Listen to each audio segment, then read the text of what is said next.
Changing minds one thought at a time. Greetings, everyone, and welcome to the Changing Minds Online Empowering Women series. How are you doing today, Jessica? I am doing awesome, and I am so excited for tonight's call. We are talking about a topic that is just so near and dear to my heart.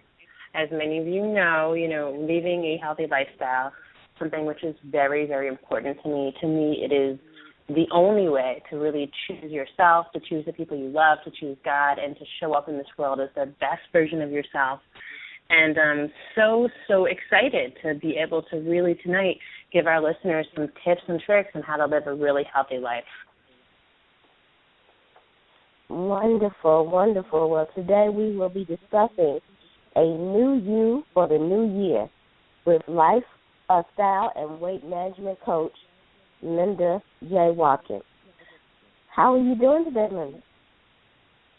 I'm doing wonderful. How are you today? Wonderful, wonderful. We're so excited that you're here. Thank you. You're most welcome. And we're going to get into the first question, which is, what is a healthy lifestyle? Well, I always like to talk about living a healthy lifestyle because I believe that it really deals with the mind, body, and soul. When people talk about a healthy lifestyle, they think it's just about eating, but there's so much more involved in it. It's when you're making really positive decisions about who you are and making positive decisions about what you do from day to day. And, I tell people whenever you live a healthy lifestyle, it means that you look good and you feel good. I mean, that's the bottom line. And when I see an individual, I can pretty much tell if they're healthy. You can look at someone and tell when they live a healthy lifestyle. And it has a lot to do with the decisions, the long-term decisions that they make, not just the short-term decisions that they make. So that's all a part of living a healthy lifestyle. And the last thing I want to share is about risk factors.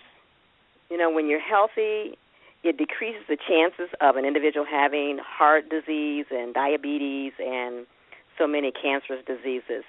So, as I mentioned, it has so much to do with many different aspects of your entire self, the whole self. So hopefully that it answers that question. Yes, it does. Thank you. Yeah, I agree. I mean, a lot of people do tend to equate, being healthy with just eating a certain way. And certainly I think nutrition is really important. I mean, you can't really put crap in your body and expect it to function the way that you want it to function. It's really ideal to be eating a healthy food supply. But, it is, as you said, it's so much more than that. It's also about exercising, meditating, praying, and doing, like you said, that mind spiritual aspect as well, just taking care of your body altogether. A lot of us, our lives are really, really out of balance, especially as women. We have so much that we're juggling. Today, the role of a woman, and this is our Empowering Women series, I want to focus on this, is really very different than it was, 30, 40, 50 years ago. Women have many pressures and demands, and we're playing so many different roles, and we're expected to do so much. We really have a risk of burnout. A lot of times women have issues with adrenal fatigue. Our hormones are out of balance because we're doing too much. We're not taking time to rest. And it can cause a really big problem in our health. And like you said, it opens us up to a lot of risks. But this is a call for entrepreneurs. This is a call for women who want to make themselves better. Obviously anyone who dialed in tonight has really said, I want to take a stand for the world. There's a mission that I have, a vision I have. And I really want to let you know tonight, if you're not taking care of your body, you're not going to be able to do it.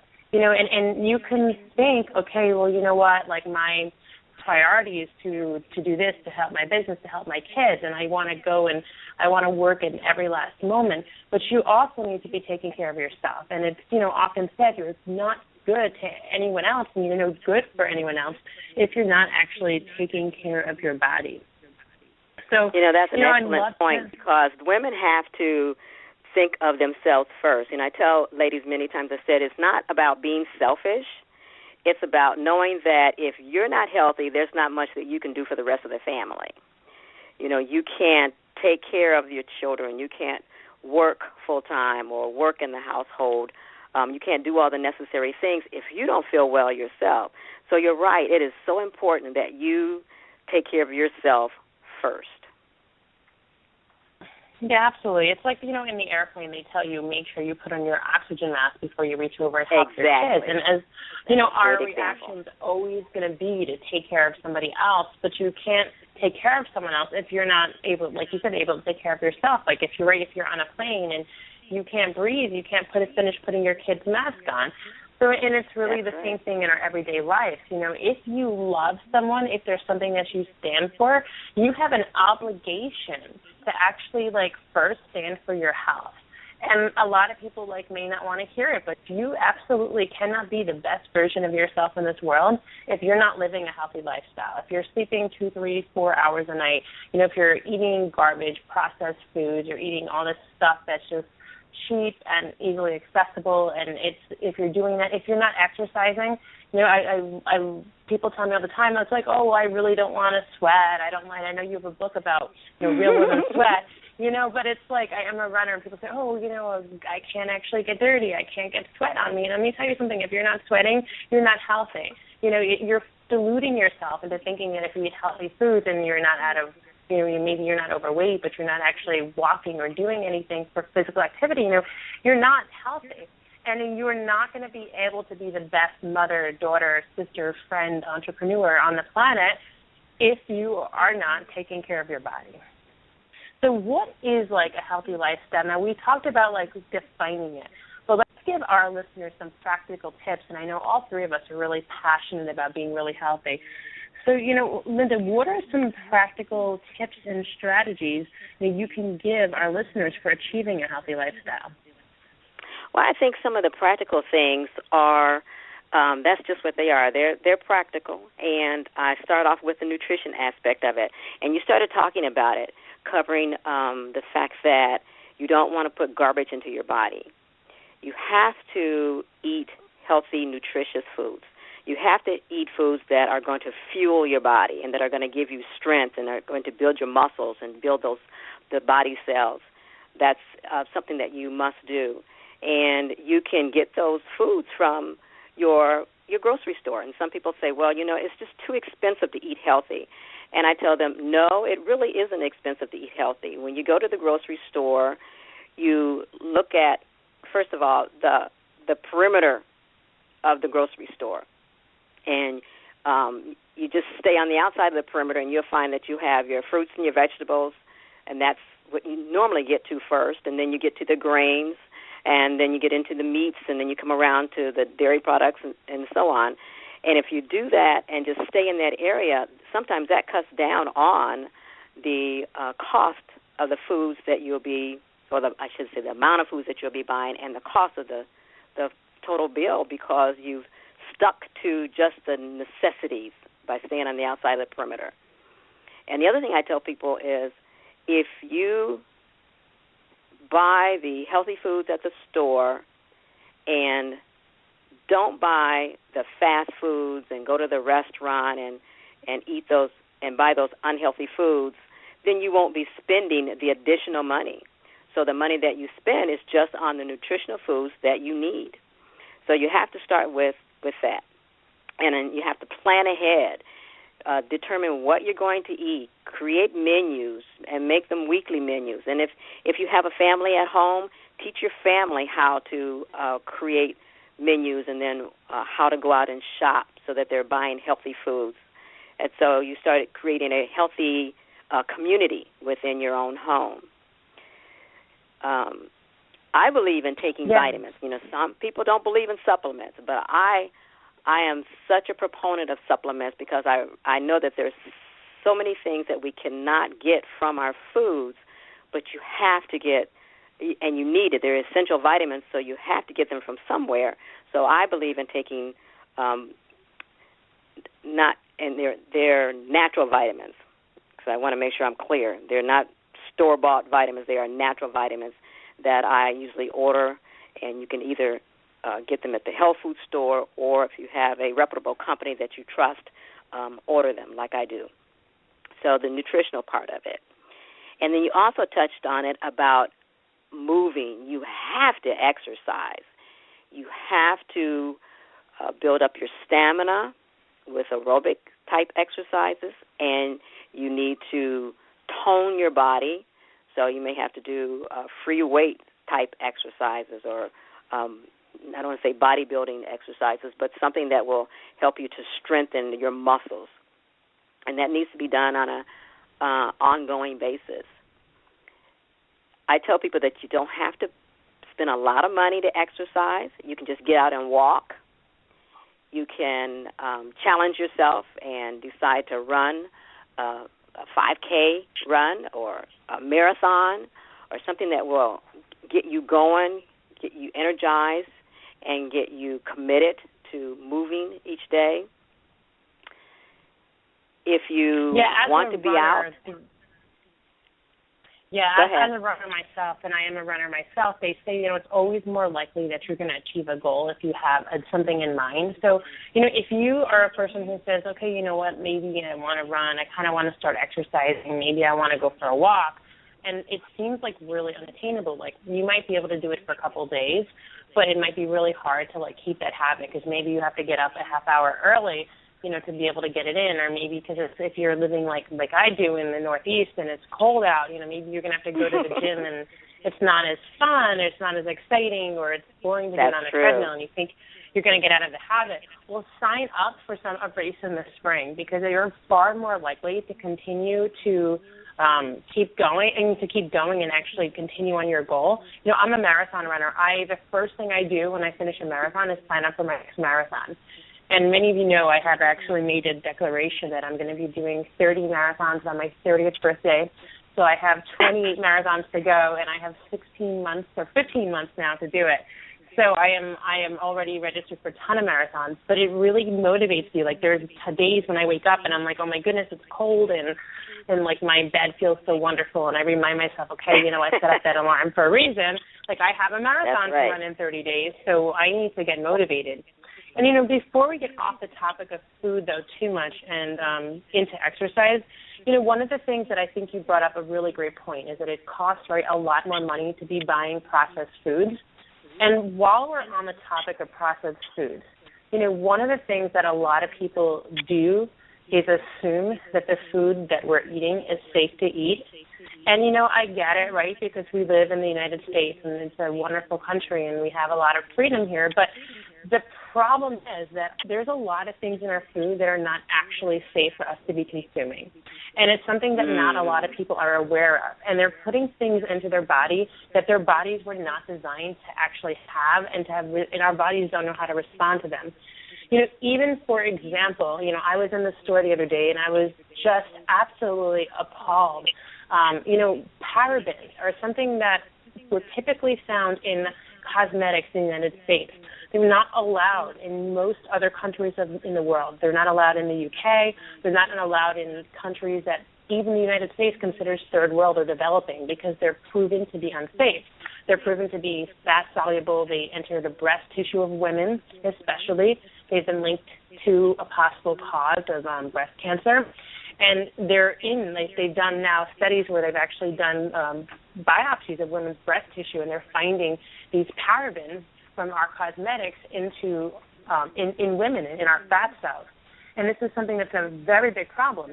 Well, I am a label reader. I read every single label. You have to read every single label. If you cannot pronounce something in the food, you probably shouldn't be putting it in your body. Didn't buy it. And so I was reading this label, and lo and behold, in tortillas, corn tortillas for tacos, they had parabens.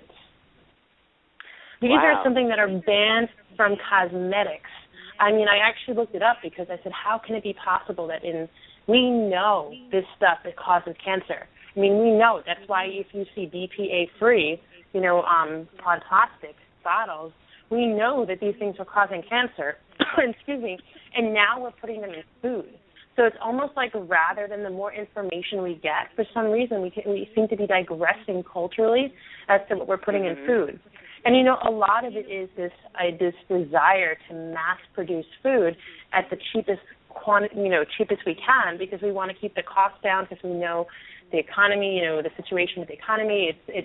That's why we're entrepreneurs, right? We're looking for another income, because we know that we need to really create more wealth to take care of ourselves. But, if you're eating processed foods, number one, it is more expensive. If you're shopping like Linda said, in those middle aisles, and you're buying things like chips and crackers and cookies, and, it costs so much more than it does to actually just make it yourself. But not only that, but you really have to be careful, like what you're actually putting in your body. Don't assume that it's good for you just because it's in the aisle. Read everything, because you'd be surprised to find out that even things like orange juice that might have things in it that you really don't actually want to be putting in your body. A lot of juices have a lot of things in them that are not actually healthy for you. And, it's very simple. To me, if you're going to buy potato chips, it should have 3 ingredients: salt, oil, and potatoes.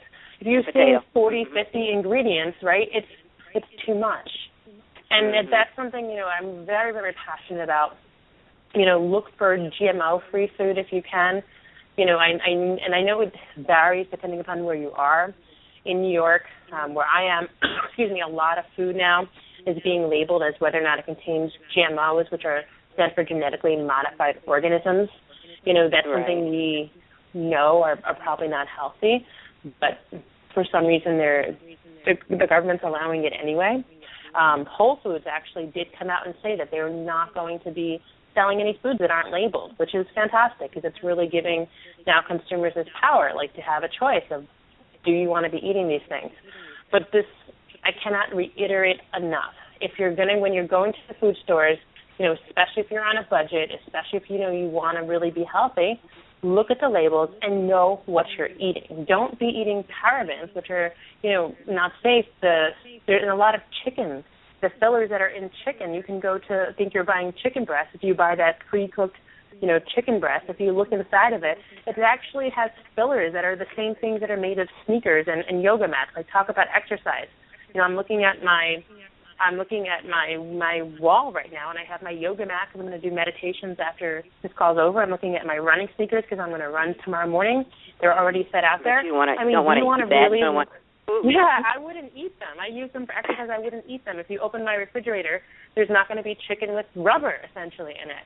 And that's what a lot of stuff is made of. So really educate yourself on what's in your food, and make sure you're looking and you're knowing when you're making a purchase that you're actually buying food and not inedible substances that seem to be okay in this country to put in our food. That's a very good point. Now, usually when I tell people to read the labels, I'm looking at a few different things. I'm looking at things at the more nutritional level. I'm looking at the sodium content and the fiber and the amount of sugar that's in the product. And I tell individuals, you really need to know how much sugar is in your foods.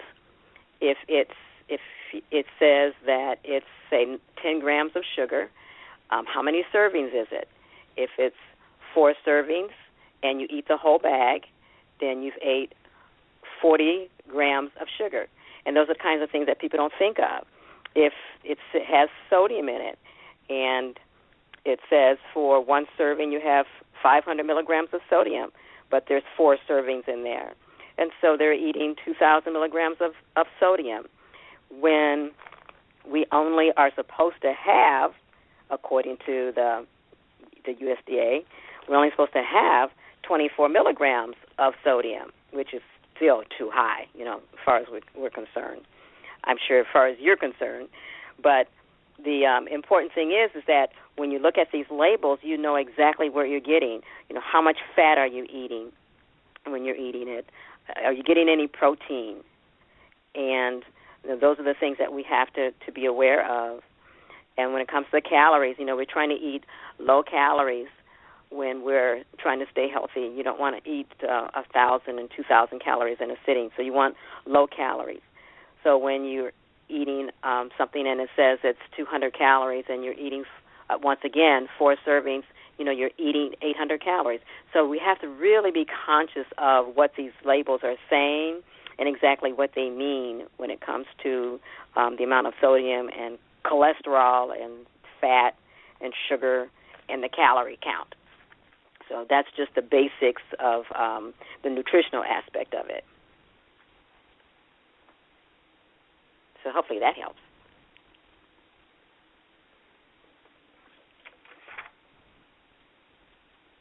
Yes, it does. I remember that you were on the exercise piece of your practical list. Do you have any more tips for exercise? For exercising? Yes. Well, I believe that it's just important that people know that you can just take a walk. I mean, you don't have to do anything that is elaborate. You can just walk and burn calories. And I know that when you're in different parts of the country, we don't have the warm weather year-round. But actually, once you get used to walking out in the cold, it's not that difficult. It's just making a commitment and getting out there and just doing it. And that's my philosophy. When you make up your mind that you're going to be healthy, you have to just follow through and just do it. I do two things. My exercising, I do DVD when I don't want to get out, and actually year-round I go swimming. And it's something I've been doing for the last 2 years, and I love it. And I highly recommend individuals get into the water. It makes no difference who you are. If you an individual who's trying to lose weight and you have to worry about your joints, you get into the water and it's so easy on your joints. But I don't do it for that reason. I do it because it just is so invigorating, and I know it is actually helping every part of my body. And I feel so good when I come out of the pool. So that's something that I've been doing that I recommend. It's something that I decided that I was going to do before I turned 60, and I did, and I just love it. It's to me, it's almost like an individual who says that they're going to run a marathon. They had this goal to do so many races, and for me, it was just a matter of swimming. So. It's interesting because we have there's probably two sets of people on this call, and the people who need motivation to exercise, and I think you're giving them some really great advice. The other kind of set of people, which I know we attract to this call, are really those athletes that are exercising all the time. And, one of the pieces of advice I'd like to give them is, like you said, swimming.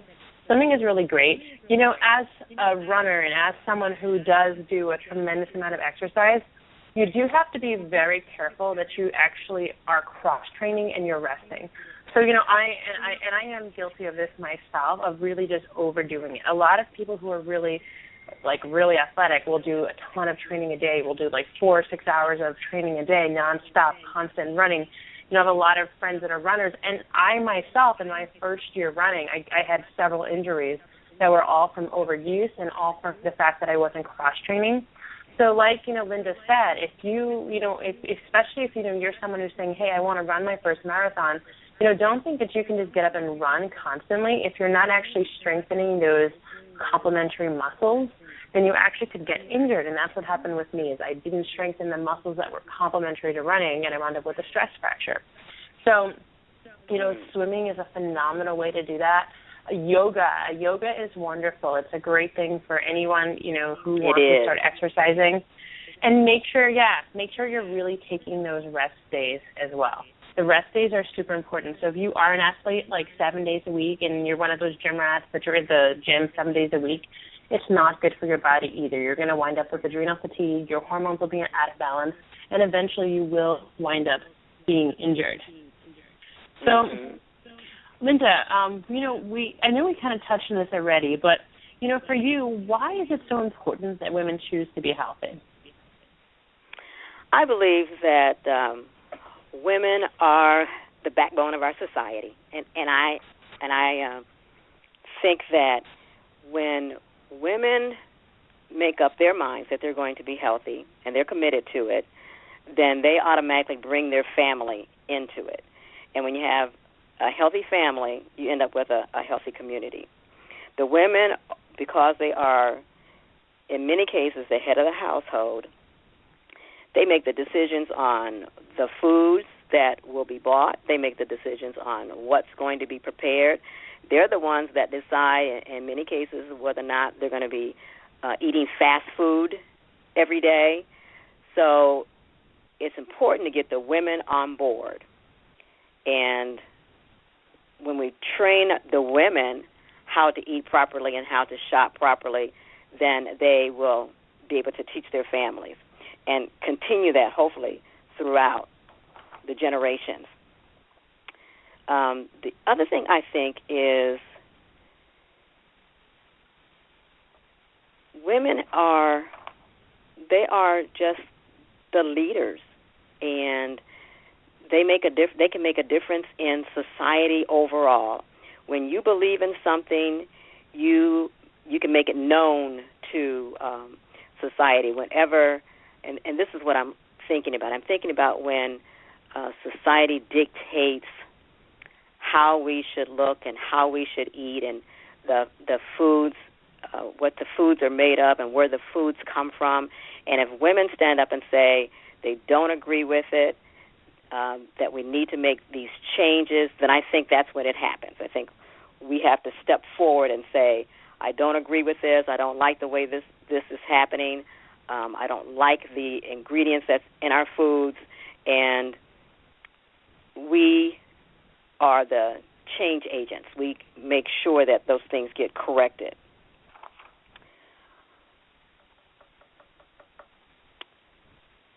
Wonderful, wonderful.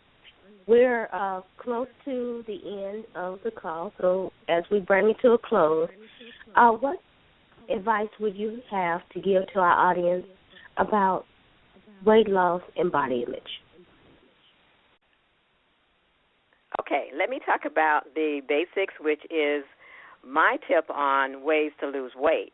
And I use these acronyms because it is a good way for women to know what they can do. It's an easy system to follow, and I use acronyms. And so I use B as behavioral change. It just means that women need to think about changing their behavior. You can't just continue doing the things that you have been doing all along, because obviously those things are not working for you. So I highly recommend that you look at what you're doing and you begin to change your behavior, from getting up in the morning earlier so that you can exercise, from eating breakfast every day so that your body can continue or can start burning those calories. So you have to make some behavioral changes. The A in basics stands for adopt a healthy lifestyle. Now, one of the things I teach individuals is it's not about creating a diet, it's about changing your lifestyle. And when I think about changing my lifestyle, I think about something that's going to be going on for the rest of my life. It's not short-term, it's ongoing.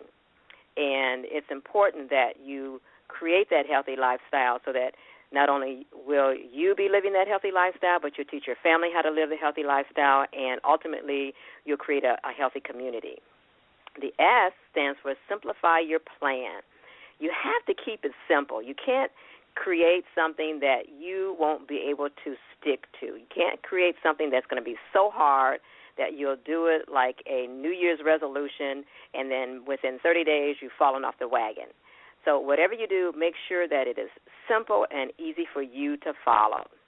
The I is invest in yourself. You have to put those resources into yourself because you're worth it, and you have to see yourself as being worthy. That might mean spending a little extra money for healthier foods. It may mean hiring a coach or hiring a trainer or joining a gym or whatever it takes to just spend a little extra time and money on yourself, because you are important enough to invest in yourself so that you will be able to lose your weight. The C stands for cardio and exercise. You have to get out and exercise. You have to move. And it even though I mentioned investing in yourself may mean joining a gym or hiring a trainer, it doesn't mean that you have to spend a lot of money when you are working out. You can go for a walk. You can begin to run, hike, do things that don't cost anything, but they are burning those calories, and you have to burn the calories. The interesting thing about exercise is it is actually 20% of your weight loss experience. I tell people 80% is what you eat and 20% is burning the calories. So you need to exercise. And the S, which is the last one, is stick with that plan. No matter how difficult it may seem, no matter how frustrated you may get at times, you have to stick with the plan. You just can't quit. And I know that that's easier said than done. I know sometimes it's easier to quit than to continue, but you have to keep going because this is something that you want to be able to do for the rest of your life. So once you have lost those pounds, you have to continue to maintain your weight. So you need to stick with a great plan for long term. The second and last thing I want to cover is the celebrating you, celebrating your body image, being a better person for the new year, because this is about a new year and a new you in the new year. First of all, know that you have to just look at people love you for who you are, and you don't have to prove anything. You just have to continue being who you are and be the best that you can be. Secondly, I don't believe that society has it right. I believe that we look at body image the way that most women are as the negative body image, but in reality, it is how most women are shaped. Most women have a curvy figure. Most women are a little overweight. So it's the body image that is a reality, and then there's a body image that is a myth. Don't get caught up in the myth, the body image that shows that all women are a size 2 or all women are a size 4, because that is not true. And lastly, believe in yourself, value yourself, find your purpose in life, and follow that purpose in life. And you will find that you will be able to find the best you in 2015. My website is www.savvyhealthcoaching.com. And on the website, they'll see more information about the book, Yes, Real Women Lose Weight, Drop Pounds Forever, with the basics. And they'll see blogs that I've written, as well as comments from other individuals. And I always do a weight loss page. So there's additional tips on the weight loss page if somebody wanted to keep up with what's going on with weight loss. Thank you so much, Linda, for that great advice on how to stay healthy. I know, like I said, it's something that's important for all women to do, and we really appreciate you sharing that with us tonight. Oh, you're so welcome. I'm glad I had the opportunity to do that tonight. Awesome. Akeen, is there anything you want to add before we close the call out tonight? If you were touched by what Linda Hawkins had to say today, please check out our show at ChangeYourMindsOnline.com. We're also on iTunes, Stitcher, Podomatic, and Tuned In. Thank you, ladies. Well, thank you, everyone. Yeah, thank you, everyone, for calling in tonight. You know, we love you. God bless. Be healthy and have a great week. Goodbye, everyone.